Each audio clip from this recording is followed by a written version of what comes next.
Assalamu alaikum students. Okay ji, we are going to start a new one topic which is very interesting and now we are going to talk about personality development. Like what does mean of personality? कि like personality है क्या? How it's developed? अब ये develop कैसे होती है? अगर एक पर्सन की पर्सनैलिटी दूसरे पर्सन से वेरी कर रही है तो वो किस तरह से वेरी कर रही है? अब हम लोग इन टॉपिक्स में, इन थेरीज में ये चीज़ें देखेंगे। एक सबसे इम्पोर्टेंट चीज़ जो यहाँ पे जनरेट होती है वो तो ये कि बेसिकली पर्सनैलिटी है क्या। अगर ये क्वेश्चन मैं आप लोगों से पूछूँगी, लाइक आप लोग किस तरह से देखते हो पर्सनैलिटी को, आप लोगों के नज़दीक पर्सनैलिटी क्या है? ठीक है, देखो हर कोई पर्सनैलिटी पे फोकस तो करता है ना, हर किसी की परसेप्शन वेरी करती है। तो किसी की पर्सनैलिटी, लाइक अगर किसी को फर्स्ट टाइम आप लोग मिल रहे हैं तो आप लोग उसकी पर्सनैलिटी को किस तरह से परसीव करेंगे? कौन कौन सी ऐसी चीज़ें हैं, कौन कौन से ऐसे पॉइंट्स हैं जिस पे आप लोग फोकस करेंगे? ठीक है, सबसे पहले तो हम लोग बात करते हैं ना पर्सनैलिटी की डेफिनेशन की। बेसिकली पर्सनैलिटी की डेफिनेशन क्या है? Distinctive and relatively stable pattern of behaviors, thought, motives and emotion that characterized as an individual. Like ये सब चीज़ें, आपका बिहेवियर, आपकी थॉट्स, आपके मोटिव्स, आपकी इमोशंस, आपकी पर्सनैलिटी में हर एक एलिमेंट, आप में हर एक एलिमेंट मिलके आपकी पर्सनैलिटी को जनरेट कर रहा है। ठीक है, ये बेसिकली पर्सनैलिटी है। पर्सनैलिटी में जस्ट ये नहीं आता कि लाइक उसका स्टेटस अच्छा, उसकी पर्सनैलिटी अच्छी है। लाइक अगर वो इस तरह की बात कर लें, उसमें हम लोग उसकी सब चीज़ें देखते हैं कि लाइक उसके इसमें कौन से ऐसे स्टेबल पैटर्न्स हैं। ये नहीं कि वो बिहेवियर उसका वक्त तौर पर ख़त्म हो गया।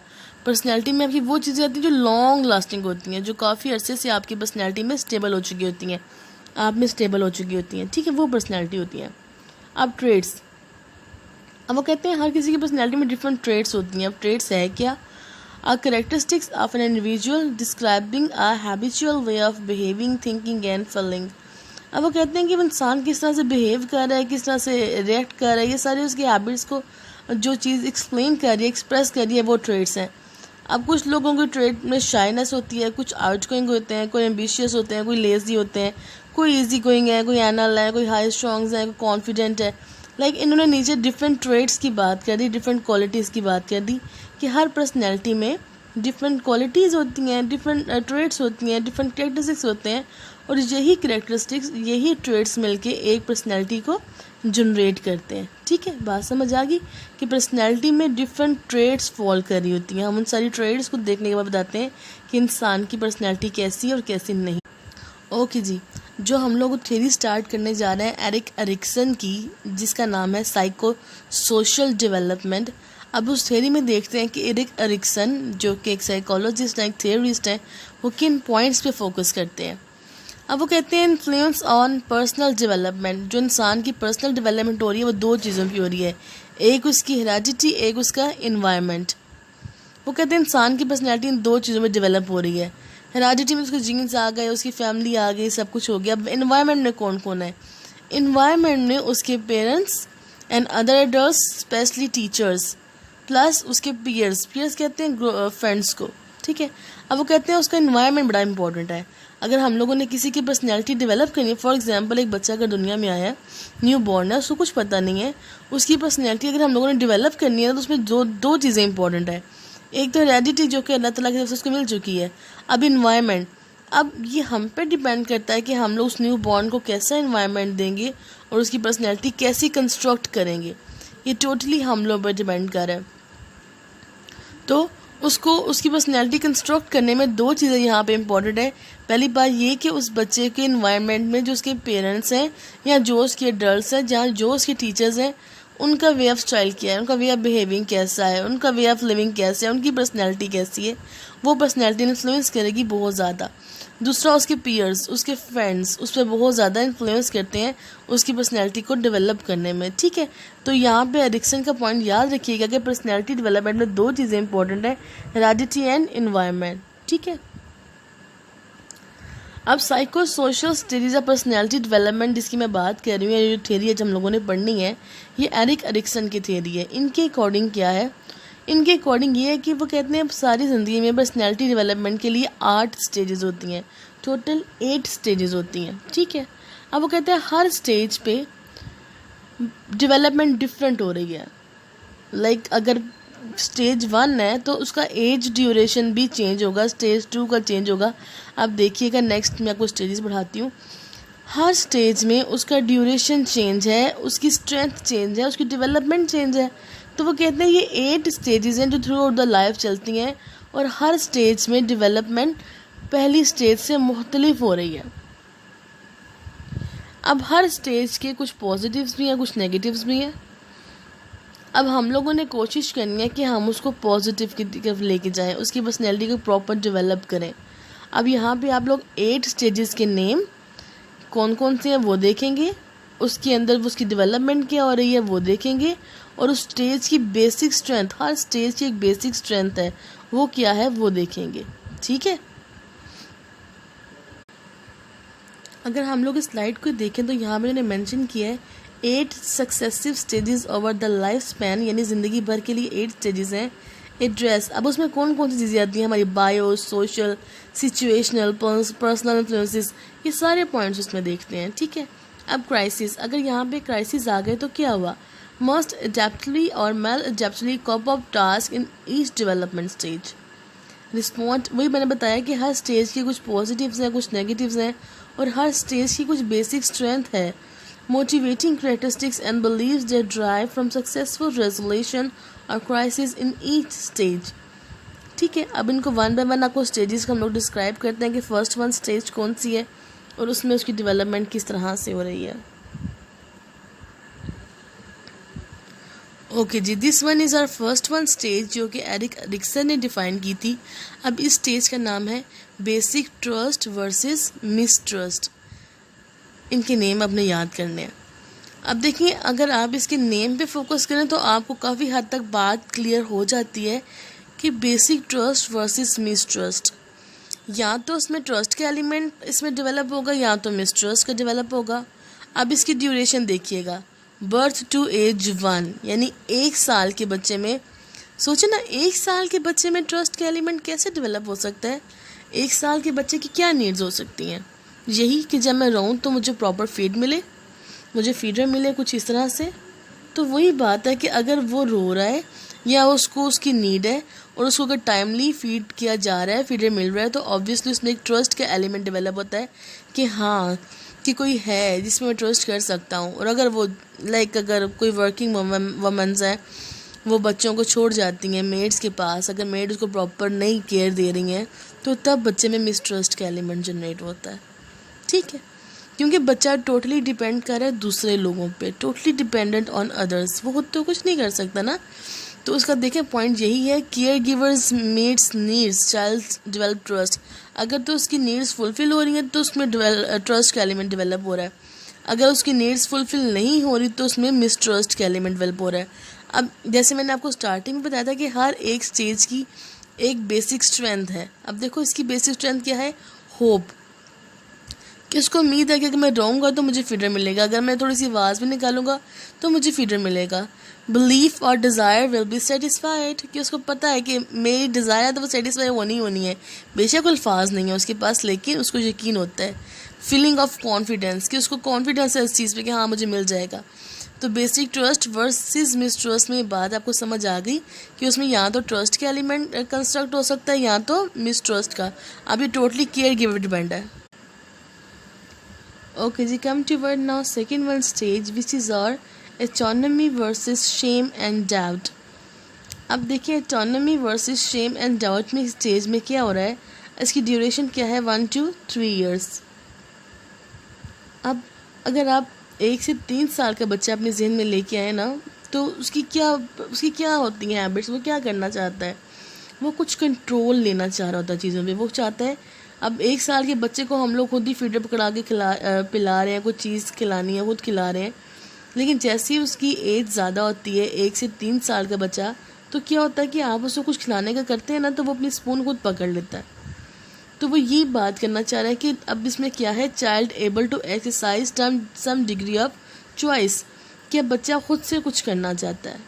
तो हमारी सोसाइटी में क्या होता है, इस स्टेज में यूजली बच्चे वो स्टार्ट करते हैं, चलना भी स्टार्ट करते हैं, क्रॉलिंग स्टार्ट करते हैं, और क्रॉलिंग स्टार्ट करते हैं, चलना स्टार्ट करते हैं, या वो भागते हैं। वो जब चलना स्टार्ट करते हैं क्रॉलिंग, तो वो स्टेयर्स की तरफ भागते हैं। अब हम लोग क्या करते हैं कि बच्चा जैसे स्टेयर की तरफ जाता है, हम लोग उसको 2 दिन थप्पड़ मार के वापस ले आते हैं कि लाइक ये गिर ना जाए। तो यहाँ पे एरिक्सन कहते हैं नहीं, ये एक बात गलत है। अगर बच्चा खुद से कुछ करना चाह रहा है, खुद से कुछ इनिशिएट करना चाह रहा है, तो आपने उस चीज़ को प्रमोट करना है। अगर आपने बच्चे को इसी स्टेज में, इसी एज में उसको रोक दिया, 2 थप्पड़ लगा दे कि लाइक तुमने नहीं करना, तो क्या होगा कि बच्चे में तो ये स्किल डेवलप ही नहीं होगी कि मैंने खुद से भी चीज़ों को इनिशिएट करना है। तो ये देखो, 1 से 3 साल का बच्चा ये चीज़ सीख रहा है, और हम लोग 1 से 3 साल के बच्चे की थिंकिंग को इतना नॉर्मल ले रहे होते हैं, हम लोग ये सारे पॉइंट फोकस ही नहीं करते। लेकिन एरिक्सन कहते हैं कि ये 1 से 3 साल के बच्चे की डेवलपमेंट हो रही है, वो चीज़ इसी स्टेज में सीख रहा है कि मैंने चीज़ों का इनिशिएट लेना है और मुझे किस तरह से आगे से रिस्पॉन्स मिलेगा। अगर हम लोग इतने से बच्चे को रिस्पॉन्स थप्पड़ मार कर दे दें, या डांट के दे दें, या स्टेयर्स का रास्ता बांध करके दे दें, तो ऑब्वियसली इसमें उसकी शेम है, वो इंसल्ट फील करता है। अब child's independent is thought, child develop feeling of self doubt, shame is dealing with others. फिर उसको होगा कि लाइक पता नहीं मैंने क्या कर दिया, फिर उसको शेम का एलिमेंट डेवलप होगा। इसलिए अगर बच्चा कुछ करना चाह रहा है, उसे प्रमोट करें। अब बेसिक स्ट्रेंथ क्या है स्टेज की? विल, कि लाइक वो कहता है हाँ मैं कुछ कर सकता हूँ, मैं करूँगा ये बात। तो determination to exercise freedom of choice face of society demands, कि उसको इस चीज़ की फ्रीडम होनी चाहिए कि वो खुद से भी कुछ कर सके, अपनी चॉइसेस के भी वो कुछ अप्लाई कर सके। वो खुद से कुछ इनिशिएट करना चाह रहा है, खुद से कोई काम करना चाह रहा है, तो हमें उसको प्रमोट करना चाहिए, ना कि हमें उसको रोकना चाहिए। ये कि आप साथ गाइड कर देना। अगर वो स्टेयर्स बार बार जा रहा है, आपको डर है वो गिर जाएगा, तो आप उसके साथ साथ चढ़ो, उसको बताओ कि ऐसे नहीं ऐसे। गाइडेंस भी तो मैटर करती है ना। तो इस तरह से उसकी पर्सनैलिटी डेवलप हो रही है। ओके जी, now come toward third one stage which is initiative versus guilt. ये सेकंड स्टेज को ही प्रोलॉन्ग कर रहे हैं। अब इस स्टेज की ड्यूरेशन देखें 3 to 5 years। लाइक अब बच्चे इंडिपेंडेंट हो जाता है, वो डिपेंडेंट नहीं रहता, वो खुद से चीज़ों को एक्ट काउंट कर रहा है। लाइक अगर आप उसको कोई टॉय देते हैं ना, तो आप देखेंगे कि यूजली बच्चे क्या करते हैं कि वो उस चीज़ की लॉजिक को समझना चाहते हैं, वो उस टॉय को तोड़ेंगे और देखेंगे। कुछ बच्चे इस स्टेज में उसकी वायर्स को सेट कर रहे होते हैं। तो ये 3 to 5 की वो एज है जिसमें बच्चे काम को देखने के, काम कैसे करना है, क्या करना है। अब हमारी सोसाइटी में क्या होता है, वही बात है कि किसी बच्चे ने कोई टॉय सपोज कोई कार तोड़ दी है, चेक करने के लिए किस तरह से चल रही है, तो हम लोग तो उसकी इंसल्ट करते हैं कि लाइक हम लोगों ने आगे से वो कार नहीं लेके देनी, आप इस तरह से करते हैं, दिस एंड डैट। तो उससे बच्चे में गिल्ट के एलिमेंट डेवलप हो जाता है। Child expresses desire to take initiative in activities. अब इस स्टेज में बच्चा चीज़ों को करना चाह रहा है, लेकिन अगर हम उसको मना करें तो obviously parents punish child for initiative, child develop feeling of guilt that will affect self directive activity टू आउट द लाइफ। अब वो कहते हैं जो इस स्टेज पे आप उसको गिल्ट दे देते हैं ना, आप सोच रहे हैं बच्चा है भूल जाएगा, लेकिन नहीं, ऐसा नहीं है।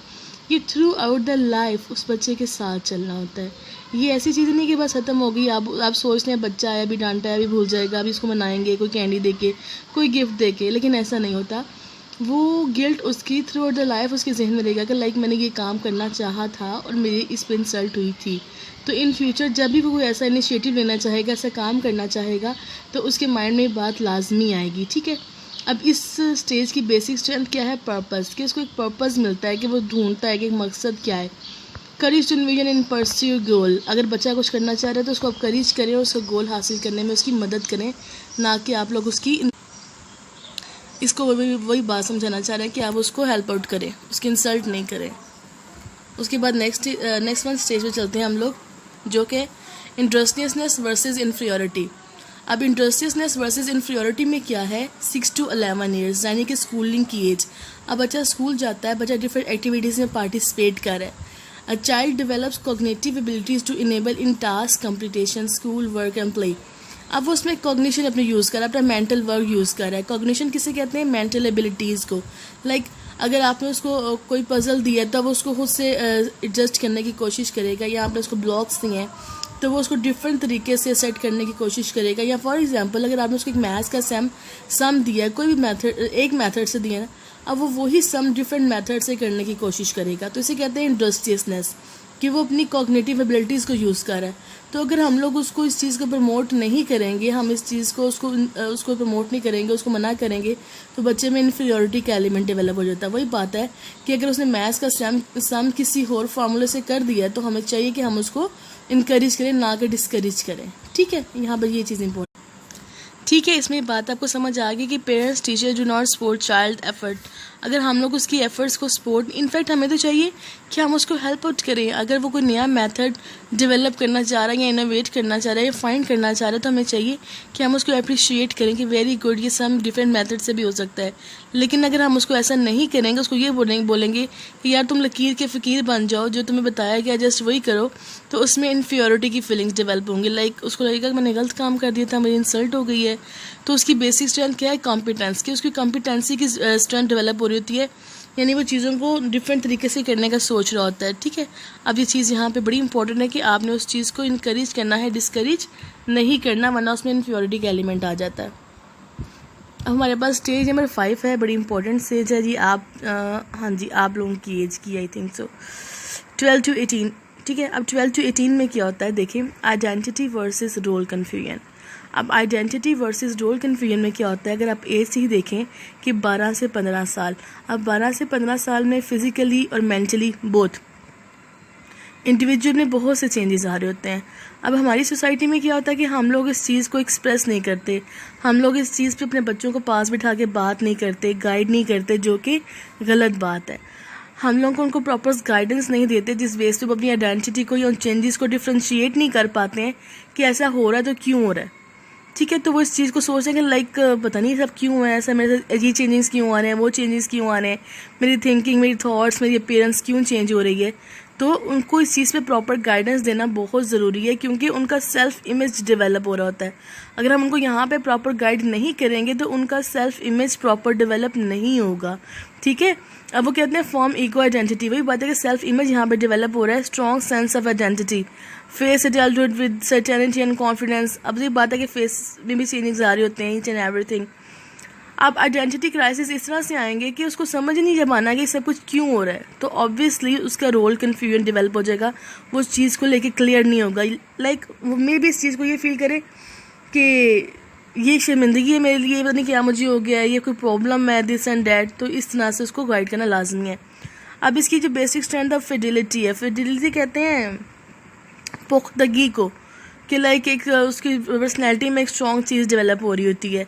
Emerge from cohesive core identity, sincerity, genuine sense of duty in relation with other.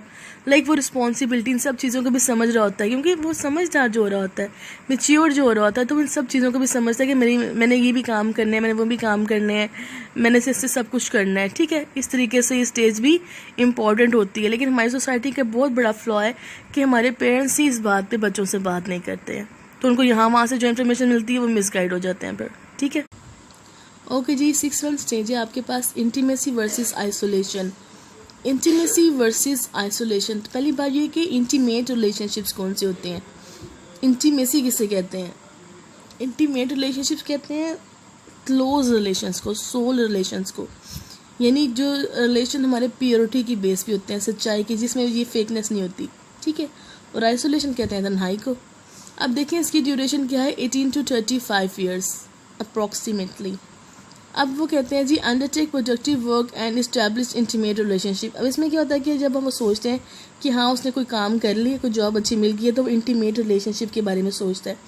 Natural चीज़ है ना कि हर इंसान को ज़रूरत होती है किसी इंसान की, पार्टनर की।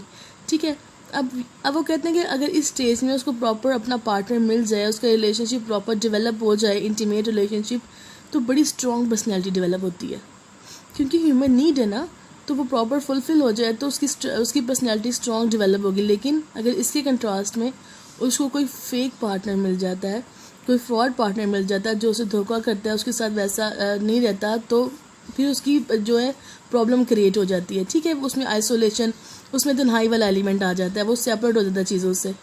तो इसलिए इंटीमेट रिलेशनशिप का होना और प्योरिटी का होना बहुत ज़्यादा इंपॉर्टेंट है। अब वही बात है कि अगर इंसान की देखो ना, inability to establish intimacy lead to social isolation. अगर उसका इंटीमेट रिलेशनशिप डेवलप नहीं होगा जिससे वो चाह रहा है, तो ये बात है कि वो सोशली आइसोलेटेड हो जाएगा, वो सब लोगों से सेपरेट हो जाएगा। वो सब लोगों के साथ टाइम स्पेंड नहीं करेगा, जिससे प्रॉब्लम होती है। अब इसकी बेसिक स्ट्रेंथ ही सेज की ऑब्वियसली लव ही नहीं है।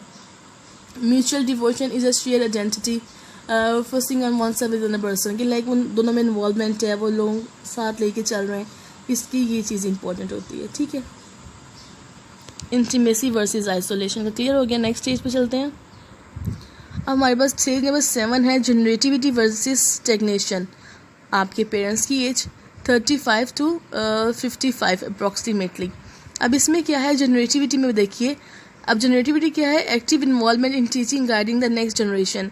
अब जो उन्होंने अपनी सारी ज़िंदगी में सीखा होता है वो कोशिश करते हैं कि वो सारी लर्निंग वो सब कुछ हम लोग अपने बच्चों को सिखा दें, यानी जो एक्सपीरियंस जो गलतियाँ उन्होंने किया वो चाहते हैं कि हमारे बच्चे वो गलतियाँ ना करें और वो उस तरीके से प्रॉपर गाइड करना चाहते हैं। अब स्टैग्नेशन में क्या है, स्टैग्नेशन में ये है कि अगर उनको लगा होगा कि लाइक मैंने खुद लाइफ में कोई गलती की है या लाइक मैं सक्सेसफुल बिजनेसमैन नहीं बन सका, तो स्टैग्नेशन में ये होगा कि वो लोग कभी भी आपको गाइड नहीं करेंगे, वो चुप रहेंगे, फिर वो इन्वॉल्व नहीं करेंगे, इन्वॉल्वमेंट शो ही नहीं करेंगे।